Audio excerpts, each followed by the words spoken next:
अदी बिन हातम जो थे ना, ये हातम ताई के बेटे थे, बादशाह का बेटा था, जमाना बड़ा देखा था, बड़े बड़े वजीरों मुशीरों, सारी जिंदगी आला सतही वफूद से मुलाकात हुई। अदी हुजूर की बारगाह में आए, मुस्नद इमाम अहमद बिन हंबल में मौजूद।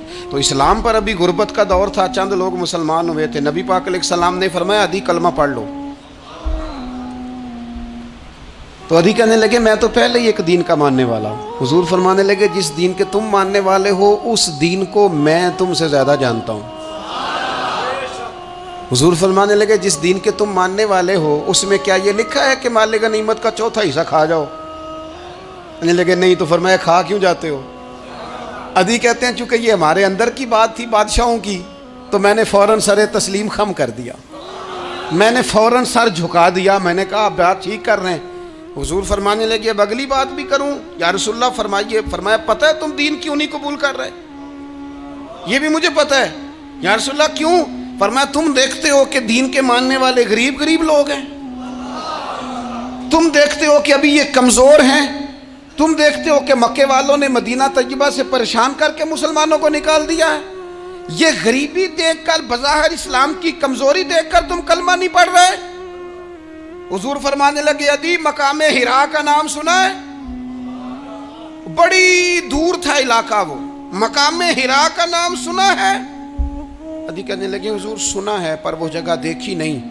महबूब फरमाने लगे सुन, मैं वो वक्त लेके आऊंगा, मेरा दीन इस तरह नाफिज होगा कि एक औरत मकामे हिरा से ऊंटनी पे अकेली बैठेगी और अकेली आएगी और आके बैतुल्लाह का तवाफ करेगी, सिवाय उसे अल्लाह के किसी का खौफ नहीं होगा, रब के अलावा किसी से नहीं डरेगी। ये दौर आएगा।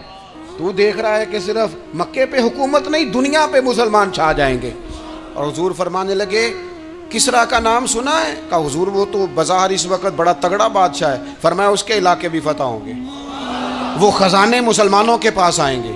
और फरमाया तू, तीसरी बात नबी पाक ने बयान की, फरमाया तू ये देख रहा है कि मुसलमानों में गुर्बत है?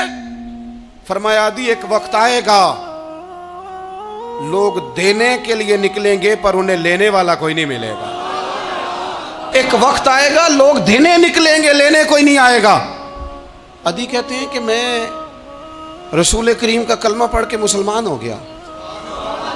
अब फिर ज़्यादा दौर नहीं गुजरा, अदी रोया करते थे, हातम ताई के बेटे अदी रोया करते थे और रो के बताया करते थे लोगों वो जो हुजूर ने फरमाया था ना बीबी हिरा से चलेगी और तवाफ़ करेगी, वो बीबी मैंने अपनी आंखों से आती देखी। मैंने उस तन्हा औरत को हुजूर सैयद आलम की पेशन गोई के मुताबिक बैतुल्लाह का तवाफ करते देखा, उसे सिवाय अल्लाह के किसी का डर नहीं था। और अदी कहने लगे वो जो हुजूर ने फरमाया था ना कि किसरा के खजाने फतह होंगे, फरमाया वो जब फतह हो रही थी तो मैं खुद उस जंग में शरीक था, मुझे अल्लाह ने मौका दिया, मैं मुजाहिदों में शामिल था। और फरमाने लगे तीसरी पेशन गोई रह गई है, मुझे उम्मीद है वो भी पूरी होगी। हजरत उमर बिन अब्दुल अजीज के ज़माने में आके वो दौर भी आया कि लोग ज़कात देने निकलते थे, लेने वाला कोई नहीं मिलता था। लोग किसी को गरीब समझ के सदका देने लगते थे, वो कहता था भाई ले जा, मैं तो रात खुद दे के आया हूँ। लोग देने निकलते थे, लेने वाला कोई नहीं। इस्लाम की फितरत में कुदरत ने लचक दी है, उतना ही ये उभरेगा जितना के दबा दोगे।